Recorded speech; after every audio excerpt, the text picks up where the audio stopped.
Caw. Not for a willy to grow. Right. Ladies and gentlemen, to those among you who are easily frightened, we suggest you turn away now. To those of you who think they can take it, we say, welcome to the madhouse.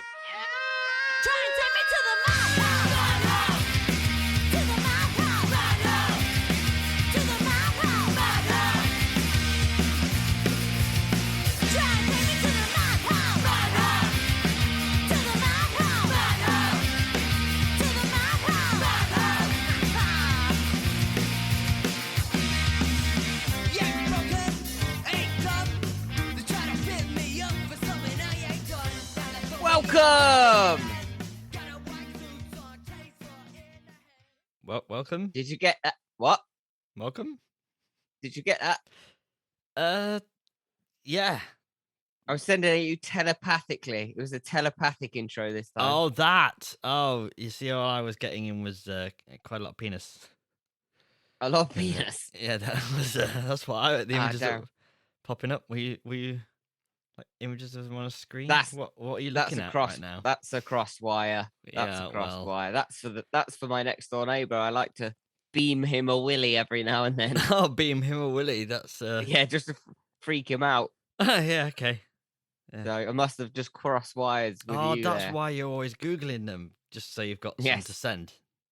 Yes. Yes. Well, I like to send in big ones because mine's very, very we noticed last time we turned your laptop on. Oh. We know what type you like to send. God damn. So, Jimmy, scanners. Scanners. I kept calling it scammers, and Sam thought I was watching some kind of documentary. Yeah, on Channel 5. yeah. Scammers. But it's not that, it's scanners. Written and directed by David Cronenberg. Oh, yes. Not that Cronenberg, the lager.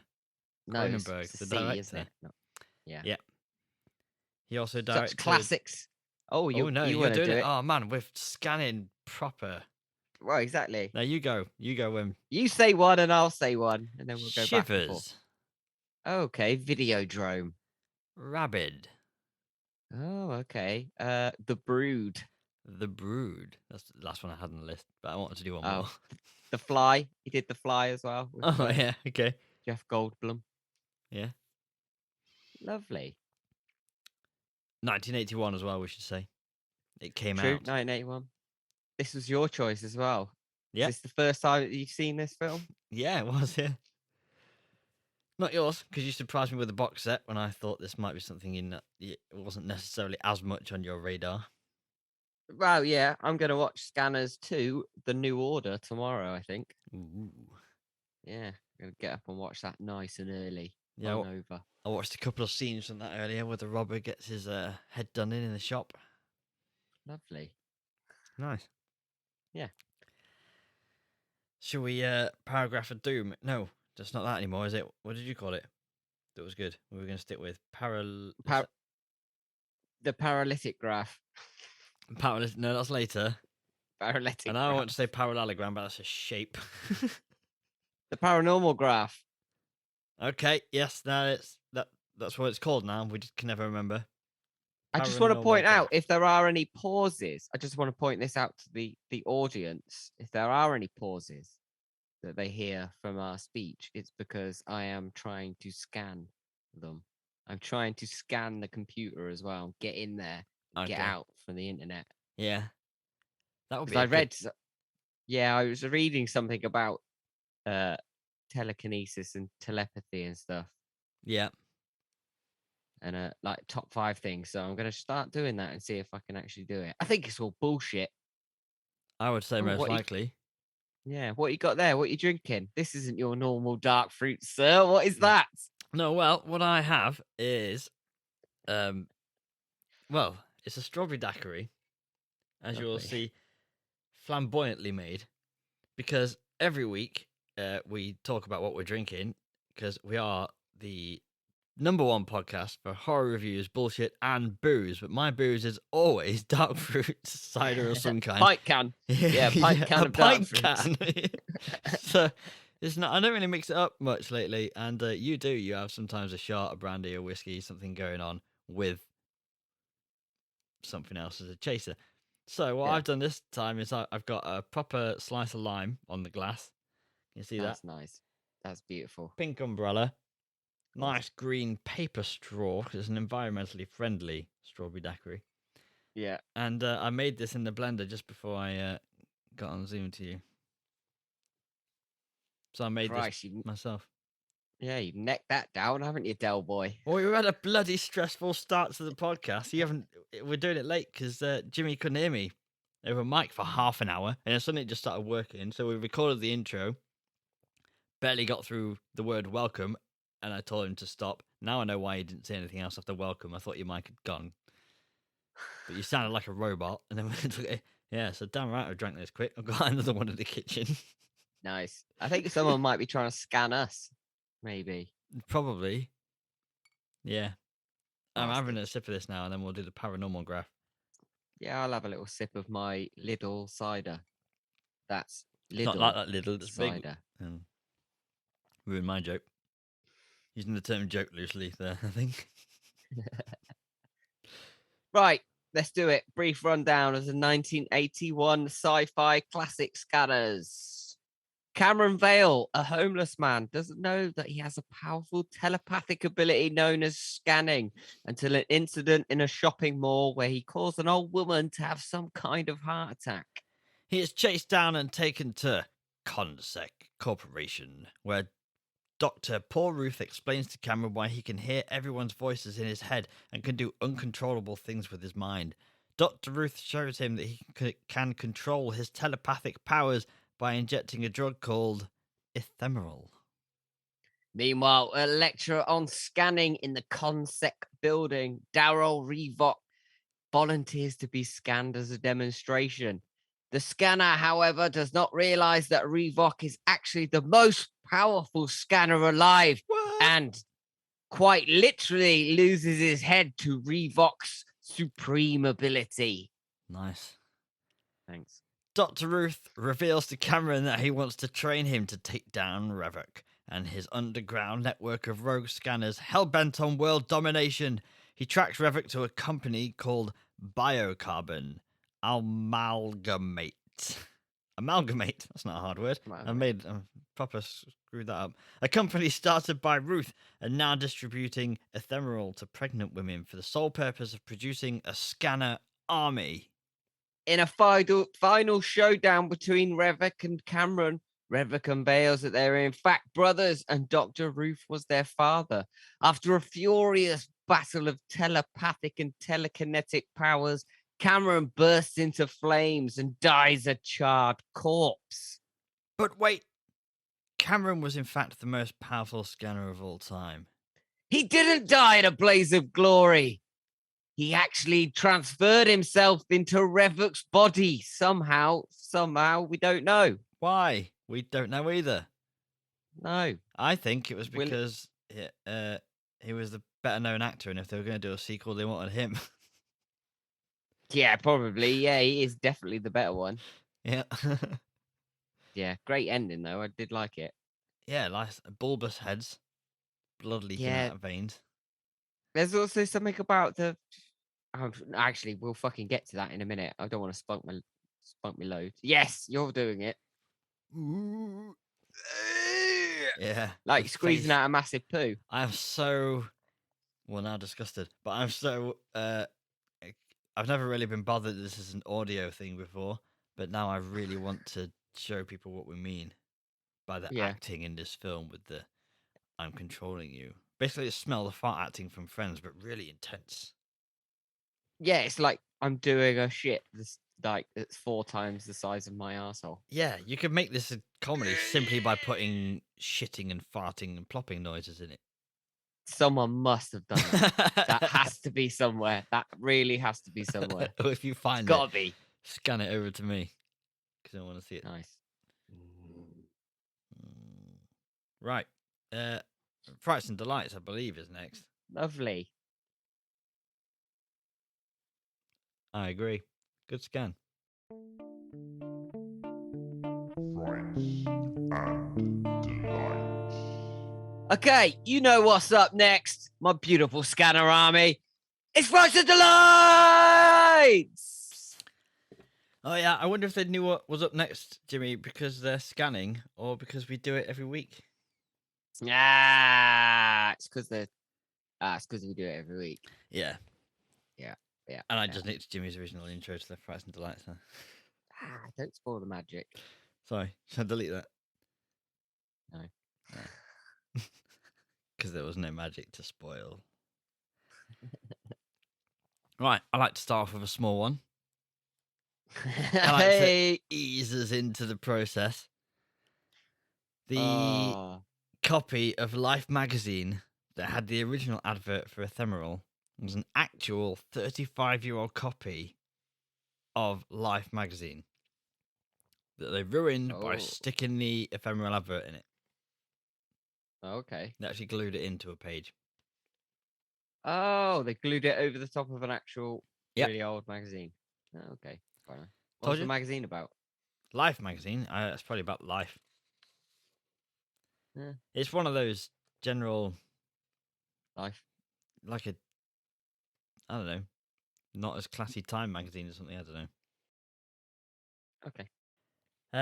A record label paid to have their banner to be prominent in the bus crash scene, and it was hung above the bus after it crashed. Unfortunately, the record label went bust before the film was released, so it wasn't much help. Funnily enough, the banner, which was in the shape of a bull, burns down not long after it gets crashed into.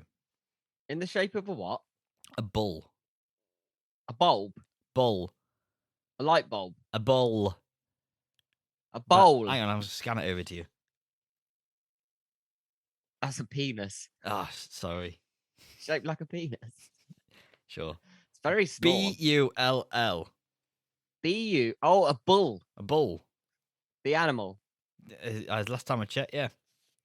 Right. Not a bowl. No, just a bull. Anyway, it burnt down not long after it gets in shot, so that was quite poetic because so did the record label. Yeah. What else have I got, Jimmy? I've lost my place now. Oh, the drug ephemeral. I don't know if you would have done something on thalidomide. No, I should have. All right, well, I got a bit. Okay. The drug ephemeral seems to be a slight parody of thalidomide. Thalidomide was a drug given to pregnant women in the late 50s to help with morning sickness, similar to ephemeral. Also, like ephemeral, thalidomide had unexpected effects. Children were born with severe deformities. Missing limbs and joints were among some of these. 2,000 babies and children were thought to have died from complications caused by the drug, and over 10,000 were born with serious birth defects. The drug was moved after public outrage and pressure in 1961. Now, I found a bit more about how thalidomide was made. Okay. And I thought this was a bit interesting. I'm going to read straight from Wikipedia here. Thalidomide was developed and first released by a small, relatively new German pharmaceutical company, Chemie Gruthenthal, in 1954. The company had been established by Hermann Hertz Sr., a Nazi Party member, after World War II as a subsidiary of the family's Mara and Wirth company. The company's initial aim was to develop antibiotics for which there were more urgent market need. Wirth appointed chemist Heinrich Muchter, a known Nazi war criminal, to head the development program because of his experience researching and producing an anti-typhus vaccine for Nazi Germany. He hired Martin Staudrach, is that close? A medical doctor and leading proponent of the Nazi eugenics program, which is literally, you know what that is. That was, if anyone doesn't, it was breeding out people, but also killing people who you never wanted to breed. Yeah. As head of pathology, he was, as well as Heinz Baumkotter, the chief medical officer at the Sachsenhausen concentration camp, and Otto Ambros, who had been Hitler's advisor on chemical warfare. Absolutely mental, isn't it? He was the chairman of Grutenthal's advisory committee during the development of thalidomide. That's the head of... He was Hitler's advisor on chemical warfare, was the chairman of the advisory committee during the development of thalidomide. Mental. This drug, yeah, I know it's mental because this drug was used everywhere, wasn't it? All over the world, yeah. Yeah, and it was the Nazis Yeah. that did it. It's just so far after the war as well. It's absolutely mental. Yeah, so they came up with this drug 9 years after the war, but literally all of them were war criminals high up. You know, we're not talking recruited infantry here. We're talking fully registered, Yes, agreeing with all the Nazi shit. Yeah. Knew exactly what was going on. Not even knew that it was going on. They helped plan it. Yeah. Oh, yeah, it's just. And they're in charge of a drug company. And then they sent this out all over the world to be given to babies. What were they doing?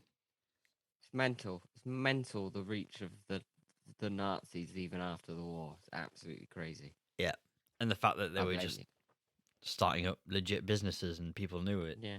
It's the Americans' fault. Yeah. Anyway. I got one more. Let's not get. Oh, okay. Is it light-hearted or is it going to be about Nazis? It's not about Nazis. Okay. But someone died.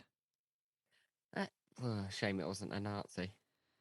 I can't for 100% say that it wasn't a Nazi. Okay. Or what? I don't know who it was. But in an interview with Film Comment, I've looked at this interview in a couple of places, originally including the original place. There's something I don't understand, but we'll talk about it afterwards. Okay. Stephen Lack had this to say. There we were, the first day of scanners, and they had me get into this 18-wheel truck with a 4-gear shift levers and had me drive it into shot. It was horrifying. I never drove such a thing, and I was pretty disorientated, he explained. We were set up on a feeder road to the highway, and all the camera crew and staff were there, and some car on the highway slowed down to gawk, and a truck on the highway rammed them from behind. There was a death and sirens, and the whole crew jumped over the storm fence to help out. I was given a slight reprieve of an hour to figure out the gears. So it's good to know where his head was at when someone died. Well, yeah. Thank God for that. Give me a minute. Oh, yeah. So yeah. But the thing I have a problem with that and why I kept checking for this interview and some facts on this is why was he driving an 18-wheel truck? Because at no point in the film do I remember Gale driving an 18-wheel truck. Yeah. That's literally. There is. So yeah, there's no point that he drives a big truck, is there? Or highway. I don't get it. So, like, I don't know why he would lie, though, in an interview, because this is a straight-up interview. Maybe it was cut. I don't know. Might have been cut. Maybe it was cut, yeah. I literally scanned through the film again to say, where did this come from? But then I checked the interview, so I brought it up because I found the interview. He said this. Is it in another Scanners film? No, I don't think it's so. I don't think he's in any other Scanners film. Okay. Maybe he was just maybe he was just driving the scenery in. Maybe, yeah. You know what I mean? Yeah. Maybe he was just taking the backdrop in. Yeah. I don't know, actually. I might have to check that. I don't think the one I've got is like an uncut version or anything. I might have to check that. I'll check that. Yeah, let us know another get back to episode you on that one, because I don't remember that at all, actually. Like, the only bit I remember, because he starts off walking through a mall. Yeah. And the only bit and then there's the bit on the road where Daryl is trapped in the car. That's the bit on the road, and he blows up the car. Yeah, that's a car. Then the other bits on a road as well, where they pull up at a petrol station. Oh, yeah. There's a bit on a bus, but he's not driving, so why would he need to learn to drive? That's true. And it's not an 18-wheeler, it's a 4-wheeler. It's actually a really small school bus. I'm saying he was driving the set. I think he was driving the set over. Yeah, but he says he was driving it into shot. And these are his words. Is there any 18-wheeler in it? I don't think there is. Even like in the background. Just like maybe he's just driving it into background. I don't know. Fuck it. We'll have to double check that one because that's bullshit. It doesn't make any sense. Like, I saw the interview quoted a few places. So and I heard that it was in Film Comment. So I went to Film Comment. I think it's .com. That's literally at filmcomment.com. Found the interview, straight up interview, written interview, not video. But there you go. Do with that what you will. I thought it's a good little story. It's got so many details as well. Yeah, fair play It to him. can't. Yeah. Anyway, that's all I've got for Frights and Delights. Yeah, maybe he was just remembering it wrong. Yeah, it was the car. Yeah. Oh no, it was he had to walk into shot. Maybe he was just off his tits. Yeah, pretending to drive an Walking, 18-wheeler. driving a fucking 18-wheeler. Yeah. But actually, he was just walking. Yeah. You got anything else? Yeah, I've got a little something for you. Sweet. Thought you might. You got that? That's disgusting. I know. So I was going to do something on. How would you even get that in there, Jimmy? I know, it's disgusting. You'll be. Oh, it's my next door neighbour again. Finish my daiquiri. Nice. Right, this will be kind of quick. But I was going to do something on telekinesis and telepathy, but all I was getting was Yuri Geller bullshit, and that was all bollocks. Yep. So while I was searching, he's a scammer, not a scanner. That's true. He is a scammer. Well done. Very good. So while I was searching, another little thing popped up, and it was about teleportation. Okay. So I thought I'd go with this. That's the same. Let's hear that. Kind of. You'll see. There's a link. There is a link somewhere. Anyway, so there was this guy, Carlos Mirabella. He was a Brazilian physician, medium, and spiritualist from Sao Paulo, Brazil.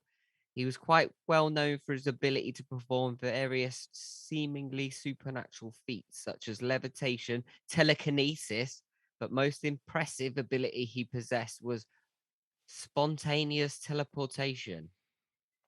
In 1926, Carlos was about to board a train traveling from Sao Paulo to the port of Santos with some friends when one of his companions saw Carlos walk towards the platform and vanish into thin air.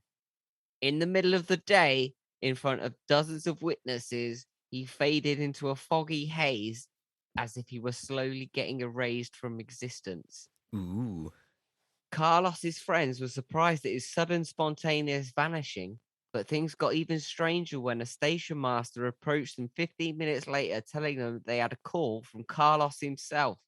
When his friend spoke to him on the phone, he claimed that he was suddenly in the town of São Vicente, which was 56 miles away from the train's destination. He also claimed that he'd practically instantaneously transported there, having realized after his supposed materialization that only 2 minutes had passed from when he disappeared at the train station in Sao Paulo. Mental. Do you think that's real or do you think that's bullshit? I think that's real. I think it's bullshit. This is extraterrestrial shit. Oh, you think it was aliens? Extraterrestrials, yes. Maybe. I don't know. Or he was on a really quick train. My problem with especially teleportation like that, is how do you not end up just like in the middle of a rock? Good point. You have to suddenly teleport to somewhere that's perfectly where you're going to be standing, or it could be in space. Yeah, like when you spawn on a game and you're like in a bush or halfway up a tree. How do you or in the wall?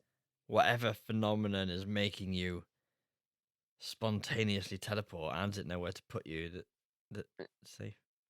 Yeah, but okay, so that was one guy. Here's another little bit. In May 1968, a couple was reportedly driving their vehicle along a remote rural road in Chascomús, a province of Buenos Aires in Argentina, when they were suddenly enveloped by a thick fog.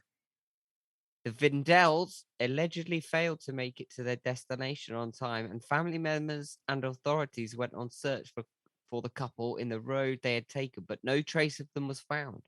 48 hours later, Geraldo Vidal called the family to inform them that he and his wife were safe, but for some reason unknown to them, they were in Mexico City, which was 6,000 400 kilometers away from where they were driving in Argentina.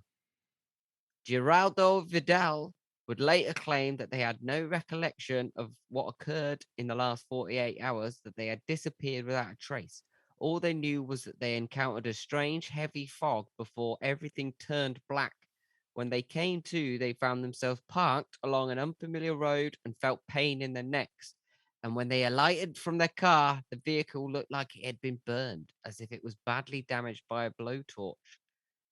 This story is not only a case of real life teleportation, but is also one of the most talked about cases within the realm of ufology.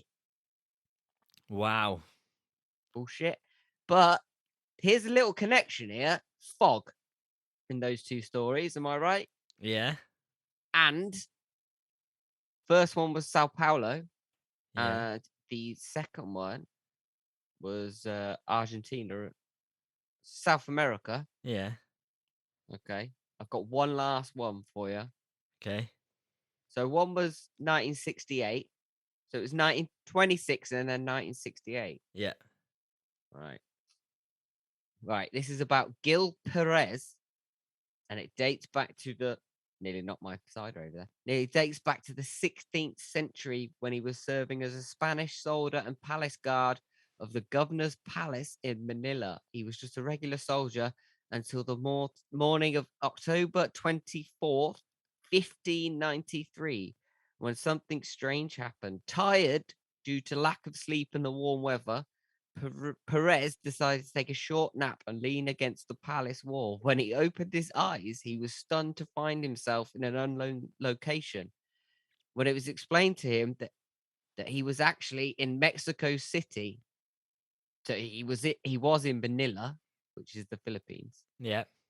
and now he's in Mexico City. He refused to believe it that it was true, knowing it was impossible for him to be in Mexico City on the evening of the 24th, when he had already received his orders in Manila on the morning of the October 23rd.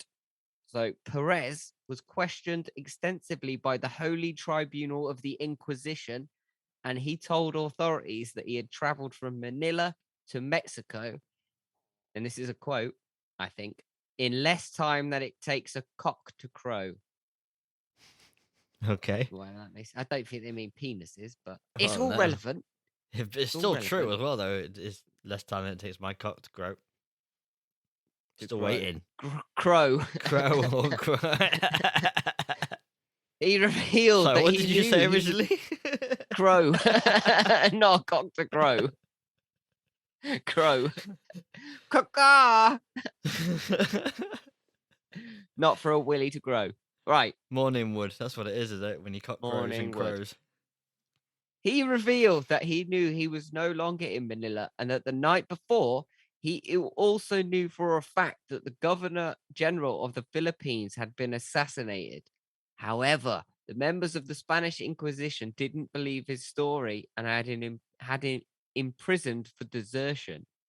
For 2 months, Perez was locked up in a jail in Mexico City until a Manila merchant ship arrived from the Philippines. The crew shared the news about the governor's assassination, just as Perez had described it a couple of months earlier. Even stranger, one of the passengers on the ship recognized Perez and swore that he had seen the soldier in the Philippines marching at the palace garrison on October 23rd. And so the Holy Tribunal of the Inquisition in Mexico had no other choice but to accept Perez's story, release him from jail, and send him back to the Philippines. Damn. Boom. So I think there's something going on in South America. Teleport, like wormholes. Yeah, I think there's some sort of doors, some sort of supernatural doors that you can enter into South America. Like a quantum leap. Maybe they're entering different universes. They're swapped. Maybe, but it could all just be bullshit. But I hope it's not. I'd put But my who money on knows? bullshit, but I kind of hope there's weird Yeah, things. everyone would until it happened to them, and then you're the crazy dick in the car park with your trousers down, screaming for extraterrestrials. Save me. Not that that's ever happened to me. No. Not more than once, anyway. Nah, not recently. Not in the last 2 hours. Days. Do you think they take people who want to go? No, that's the problem. They don't. That's the thing. I would have thought a volunteer system would be a good way of doing it, whatever it is they're doing. If you're kidnapping people, you may as well just see who wants to go first. Yeah. Or maybe they're doing it on genetics, like they want people with certain genetic traits, so they pick them out. Yeah, exactly. Maybe. Yeah, probably. Or maybe it's all bullshit. Maybe. We're never going to know, are we, really? We're going to be dead by the time aliens come down here. But never mind. Or they already have been. I would Who put knows? money on us being alive when we find life in the solar system that isn't us on Earth. Okay. Yeah, we're just going to be too old, though. I reckon 10 years. 10 years? Yep. Okay. Yeah, all right. Fair enough. Yeah. So you'll be too old. Right. Well, I reckon 60 years ago. 60 years ago. That's when we found life outside Earth. Yeah. Well, when I say life, I don't mean alien. I mean like life, like microbes. Yeah, that's what I'm saying. 60 years ago. Well, why would they keep that a secret? But of course they would. They found a bacteria somewhere. Yeah. And they keep it a course. secret. Yeah, Because of we're course they scared would. that this bacteria is going to start war with us. No, they're going to use it. They will use that as some sort of warfare, chemical warfare. They probably already have COVID. Yeah. Topical. Could have been alien. It is topical. Thanks. But Should it's we bullshit. move on? We should. To Master of the Macabre. Yeah, boy. Master of the Macabre. Welcome to the Master of the Macabre. We're going to find out who was a scanner and who was just a spanner. We're going to choose who's done the best performance in our mind in this particular film. And I've got Lovely. one choice. Yeah, I've only got one. And mine is Michael Ironside. Yes, definitely Michael Ironside. Who was Darryl Revok. Yeah. Honorable mention goes to Stephen Lack, who played Cameron Vale. I thought he was terrible. Whoa. But he could give me a chuckle because he was so terrible. Absolutely shocking. I don't know how that man got cast. He was like, I'm a scanner. And someone was like, who are you working for? Where you come from? What are you doing here? I'm a scanner. And it's like, okay, is that the best? It's just terrible acting, I think, Yeah. that man. So bad, he came out the other side of comedy. Yeah. Yeah. It's more embarrassing Yeah. for him. I was going to give, actually going to give an honorable mention to Patrick McGowan, who played Dr. Ruth. Oh, yeah. Yeah, he had a Like, cool voice. Cool voice. And like when they're all around that concept meeting table and he's there fully relaxed, everyone's like proper sat up in their suits and he's just fully reclined in his chair. Don't give a shit. Yeah. And he was in that great series, The Prisoner.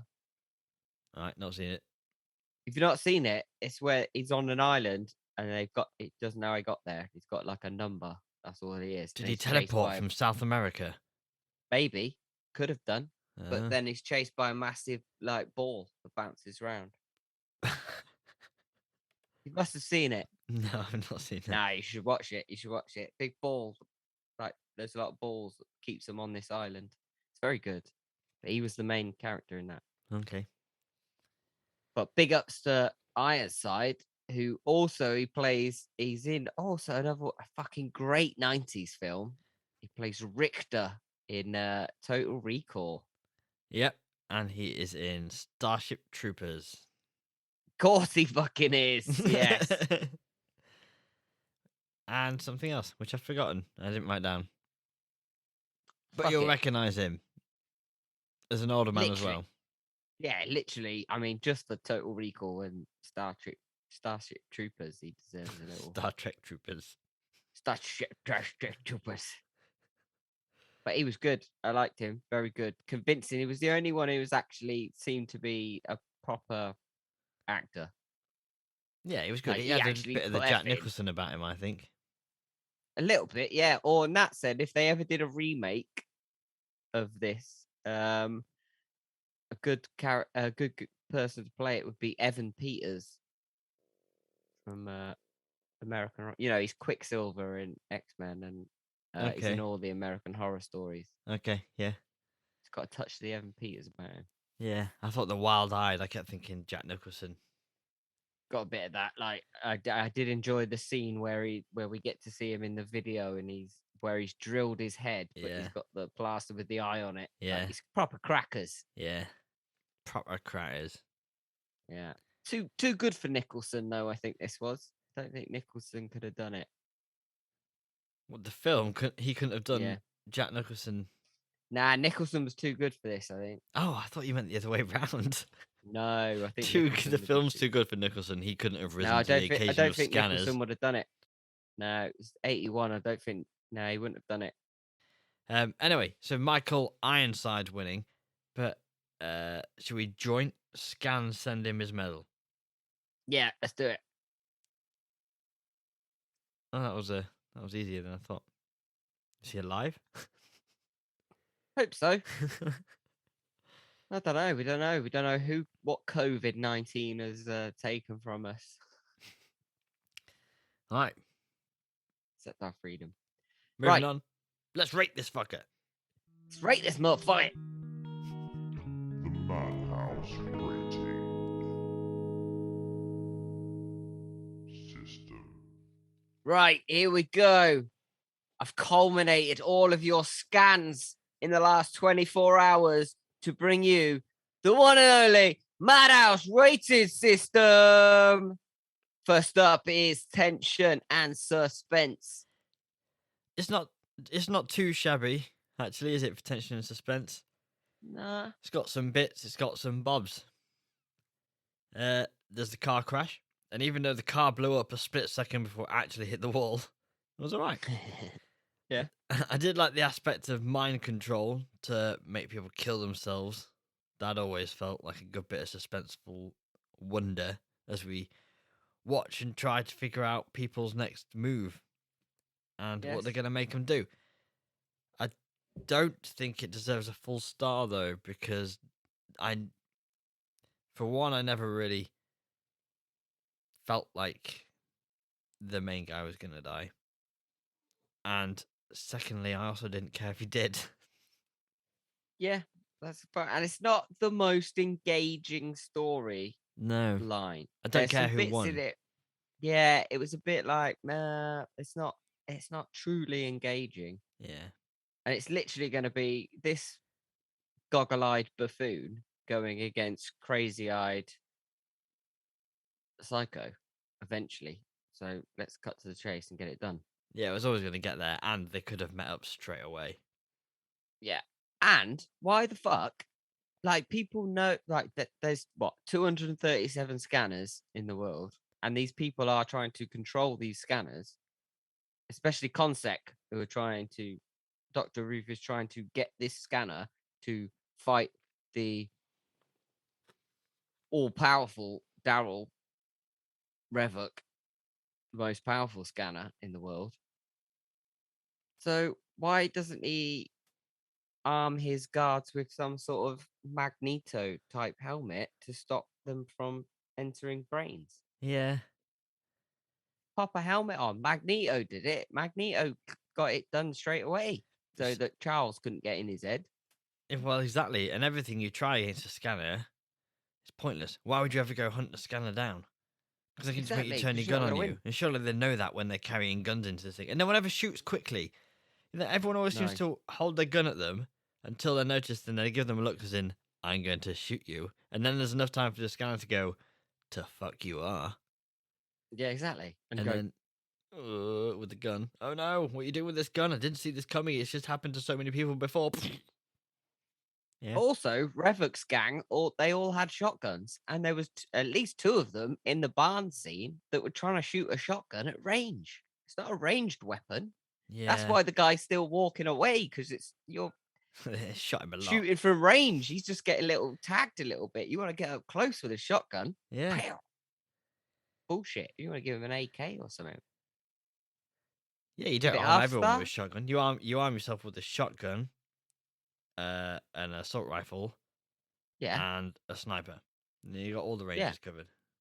Well, yeah, exactly. And someone with a thump, the grenade launcher, Yeah. right at the back. Thump. So I think for half a star, like you were about to I'll say, give it but half a because star. I think Yeah. I always knew it was obvious when someone was going to die and not when someone wasn't going to die when they were going to get out of it. There was never any Yeah. shock. There wasn't really any shock. And the kind of shock was that they were actually brothers and that Dr. Ruth was their dad. Yeah, and the biggest shock was that Stephen Lack got hired in the first place, but they gave that away really early in the game. Nice. Right, half a star so far. Yeah. Right, next up is it gore and visual effects? Look at that, supping on that daiquiri. Go on, get it down. Delish. Yeah, man. The gore was old school, and I liked it. Yes. They weren't the best practical effects ever, but they were enjoyable. The final showdown had some lovely, disgusting, swelling, oozing veins, which was awesome. The Yeah. exploding head at the beginning of the film, which isn't really the beginning, it's like 15 minutes in or something. The head was a prop, obviously. They didn't actually blow up someone's head, but but it was. What? That would have been dedication, though. Fuck. Maybe Stephen Lack would have been a good candidate. Well, that's a bit harsh. I'll take that back. Anyway, it was a prop filled with dog food, rabbit liver, fake blood, and general leftovers from the day, then shot from behind with a shotgun. Nice. Yeah, and that effect was amazing. That was good. That was good. And He put that in. sorry, you go. Sorry, I thought Oh, you'd frozen. you owe me a side. I was Shit. scanning you. Oh, But yeah, Cronenberg put that in 15 minutes into it just for late cinema comers, apparently. do people turn up late a lot to the cinema? Well, people do, but like that was going to be like, that's probably one of the most iconic Yeah. takes from this film. It's probably one of the most iconic shots in like sci-fi. And so it was going to be at the start of the film, but then like people will miss it because people were going to be coming in late. It's 1981. Like you've got to get, Didn't even have like, watches. you got to fucking walk everywhere. Yeah. Like people ain't got phones. Do you know what I mean? Like waiting for people. You've got to go to the telephone box going, "Con, I got tickets here. It's like 8:30. Where Yeah. are you?" Well, I haven't left the house yet. I'm an hour away. So he put Yeah. it 15 minutes in so that people could see it, which I thought was a good shout. Yeah. Yeah, it was good. I think it was actually we talked about the film not having any shock, but that was actually a bit where I was like, "Oh shit!" Yeah, I like the bit. Do like the bit at the end, like you were saying, with all the veins, like they were making their veins pop out, and I liked how. Well, am I keeping you up? And I Yeah. liked how every now and then one of them would just like pop and squirt blood, and I don't know if that was on purpose, whether they made that, whether they were supposed to do that, or whether the prosthetics or whatever it was just like gave way a little bit and just spurted. Yeah, seeps through the fake skin. Just went. I don't know whether that was, but that looked fucking cool. That was some of the best stuff about the film is the practical effects. Absolutely, and even like the thing about Stephen Lack and his acting was his terrible eyeyes. He was a terrible Yeah. eye actor, and they were very big. Yes, Yeah. they were very big. So at the point at the end where his eyes burst Yeah. out of his head, that was fucking good. That was Yeah. retribution for sitting through an hour and 30 minutes of it. Yeah, he does try. I mean, he had to act with his eyes a lot because he was trying to use his mind, and that was what was the most hilarious thing about this film was watching people do that. Just thinking, Yes. rehearsals must have been just fucked. Yeah. What are we doing? It's like it's a lot of grimaces with there's a lot of like It's hilarious. But you Yeah. don't see Charles Xavier in the X-Men films doing that, do you? He just pops his hat on. It's like, Yeah, I think he takes laxatives, so it's easier to push out. oh yeah, and he was disabled, so it probably just went straight into a bag. Right, so 1 for going visual effects, I think. 100%. Oh, going to hell. What's next? Next up is performance. Yeah, and it was fucking dodgier than a £3 note and even less believable. For most of it. Except Michael Ironside, he was actually right. Yeah, watching people pretend to use their minds to attack each other is one of the funniest and saddest things I think I've ever watched. Yeah, imagine if you watch it without sound. It'd be quite funny. Well, that's what I'm on about, like rehearsals. If you watch this thing like without the makeup, that last Yeah. scene though, where it's like 5 minutes of them fighting with their mind, and the only thing that's changing is the bulging on their face and their facial expression. Yeah. Take away the makeup, take away the music, and you've just got two just insane men Yeah. clearly tripping on something. Imagine seeing that in the street, that fight. You see a fisticuffs on one street, and you look outside another bar, and there's two guys just kind of glaring at each other and grimacing in pain. Yeah. So yeah. The acting wasn't great, but it was probably what was kind of required. You couldn't act this 100% legit, and you couldn't go full weird funny because I don't know. Yeah, I mean, you probably wouldn't give it one for performance. I probably wouldn't. I still say Michael Ironside was definitely the standout. Like and his character. Like I was kind of Yeah. rooting for his character. Yeah.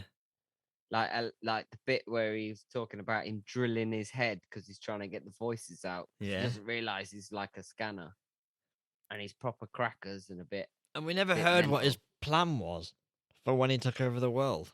He might have just been able to think- run the place better than us. Hey, what's that you got there? That's a massive bottle of Corona. This, well, It's a Henry Weston. Weston, medium dry, cloudy vintage cider. Absolutely beautiful, unfiltered as well. Very nice. Lovely. I love that unfiltered. You haven't tipped it up though. Not. You gotta do that, boy. Before you open it. That's right. It's fine. Just put my hand over the end. Oh shit. Yeah, that's not gone well yet. No, it's Get not it in gone your well. mouth, boy. Will you stop saying that to me? Oh, delicious. Jealous. Got a good selection of booze tonight. No dark fruits here. Right, so on that performance, nil point then I'm saying. Nil point. So that's 1.5. Right, next up is what is the next one? Musical score and sound Musical effects. score. Right, I thought we dropped that. Musical score and sound effects. No, we're still judging it on musical score Right. and sound effects. We're just not going to talk a lot. There's a lot of it. So this, yeah, it's very 80s, this one, even though it's Very 1981. 80s. They really released that synth. Yes. It's very dominant and also very repetitive. They found a theme there and they really ran with it for the whole film. And a bit loud. It was loud, sometimes. very in your face. Maybe that's our modern tellies. I don't know. Maybe it is. I do wonder that. Sometimes know. when effects are bad, I just wonder if they're much more noticeable these days. Yeah, because the modern tellies now don't have good speakers because they're flat screens, aren't they? The big tellies back in the day had bigger speakers because they were big backs, so you could actually hear talking and music at the same time. What? When nowadays you just get overpowered by the music and you can't hear the dialogue because the speakers are shit. Yeah. I don't know. I liked it. I thought this was probably one of the ones I liked because there's not there's not too much dialogue in this film. Yeah, you know what I I've mean? always 'Cause- got time for an 80s synth track horror Yeah, because score. the first like 10 minutes, there's no talking, Yeah. and it's just like that. I quite liked it. It is So good. The repetitive bits, I mean, are like when there's fights going on, and it's like yeah, on a 2-second loop yeah, for the whole. Woo, woo, woo, yeah, woo. It's not actually that. I can't remember it exactly, but that was just as beautiful. yeah. What do you want to do for musical score and sound effects? What do you want to do? I'd give it half. I don't know. What do you want to do? What do you want to do? I'd give it half. I think. Okay, give it half. Are you I keeping liked it. tally? Because I've not. Yeah, we're on 2. Ooh. Right, last one then. Is it overall experience? Tis. Don't know. I'd give it half. It's a bad film that somehow ends up being good. Well, I don't think overall. I don't think it's a bad film. When you break it down into its individual components, it's a bad film.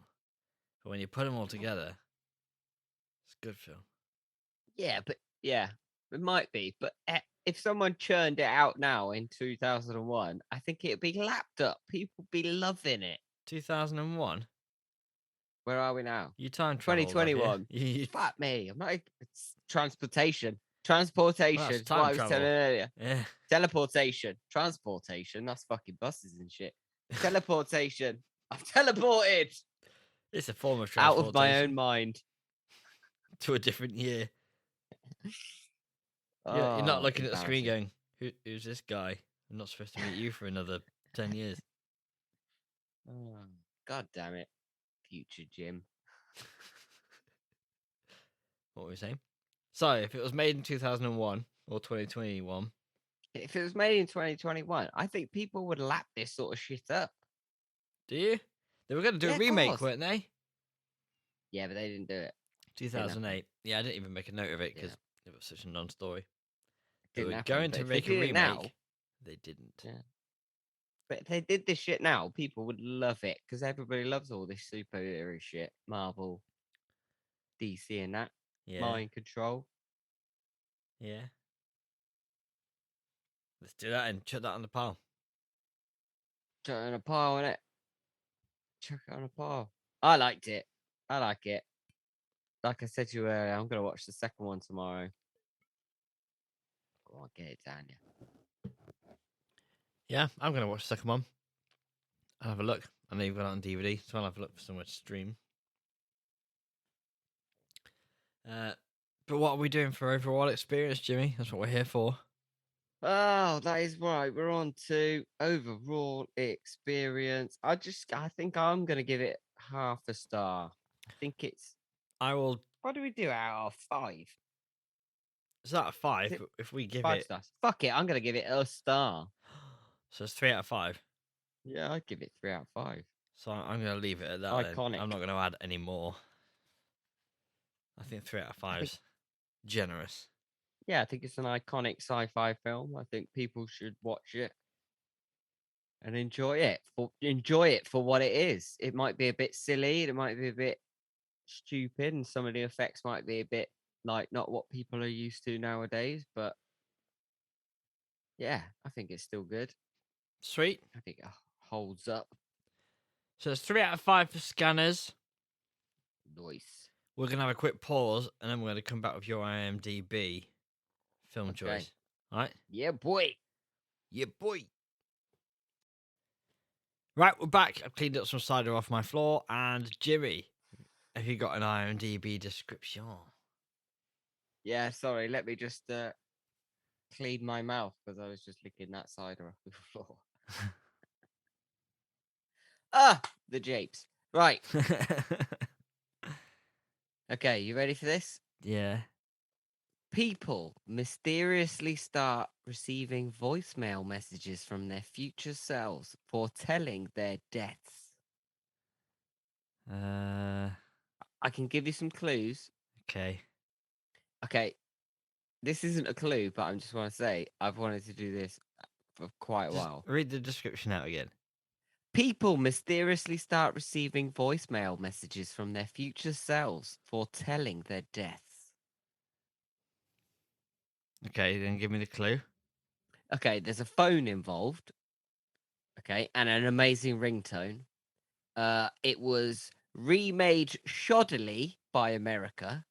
Hmm. The original is Japanese, and it came out in 2004. I'm not gonna get this one. It's very good. It's very creepy. I Is used it- to have this. I had this ring because I was big into Japanese horror films back in the day. Still am, but 2004, and when you could choose a ringtone Yeah. for your phone, for your flip phone, and that.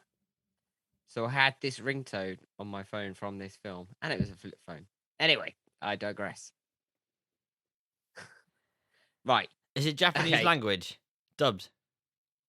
It is in Japanese, yes, but you can watch it subtitled or dubbed, I Subtitled. think. Then I'm not gonna get it.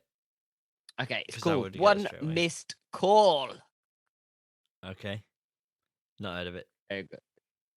What? You heard of the American one? What's that called? One Missed Call. No. It's shit. But this one is really good. All right. Okay. I think Uh, you're going to enjoy it. How do they receive messages from their future self? Voicemail. Yeah, that wasn't the problem I had with voicemail. I understand. Well, It you're was- going to have to watch the film, aren't you? That's the point of the film, isn't it? Right, I okay. can't just go, I can't tell you. It's the mysterious medium of voicemail. Oh my goodness. I can't explain the plot now, can I? That's right. Yeah, I get it. Yeah, I look forward to it. It sounds like a very interesting premise. I think you'll enjoy it. Is this one you've got? What do you mean interesting premise? The last one, a guy's head blew up. They were scanners. They were telepathic. That's an interesting premise as well. Could Exactly. they not both be They're interesting? horror films. Interesting premises. Yeah, but this one's about receiving voicemails. It's got a bit of the Looper film-esque to it. No, it's also actually, do you know what it's got? It's actually got a touch of the Final Destinations about it. Okay. Because they get it first. Yeah. Do you know what I mean? So they hear something, how they die, like Final D. Final Anyway, D. we're rolling out. Catch you next time on Final D. Right, we run out of time. We need to plug a band. Who have you got in mind? Oh shit, it's me. Yeah.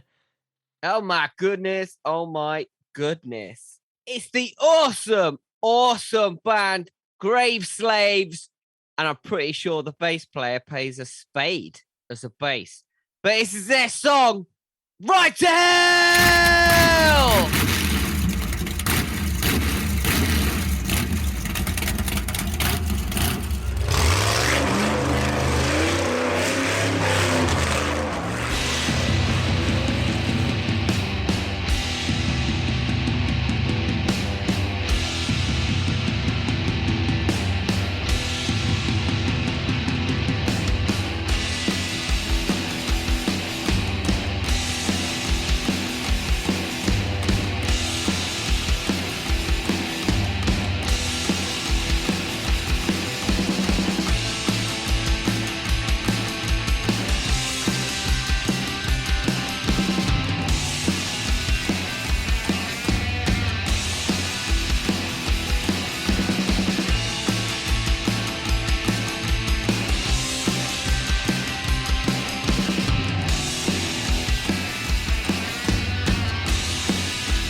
That was Graveslaves, and if you want to find out what more they've got on offer, you can find them on their Bandcamp by visiting thegraveslaves.bandcamp.com. And as for us, don't forget to subscribe to the Madhouse Podcast. Give us a sexy 5-star review, follow us on Facebook and Instagram, and please send your favourite Oasis album to The Bin. And me and Jimmy will see you in a fortnight for our next episode on One Missed Call.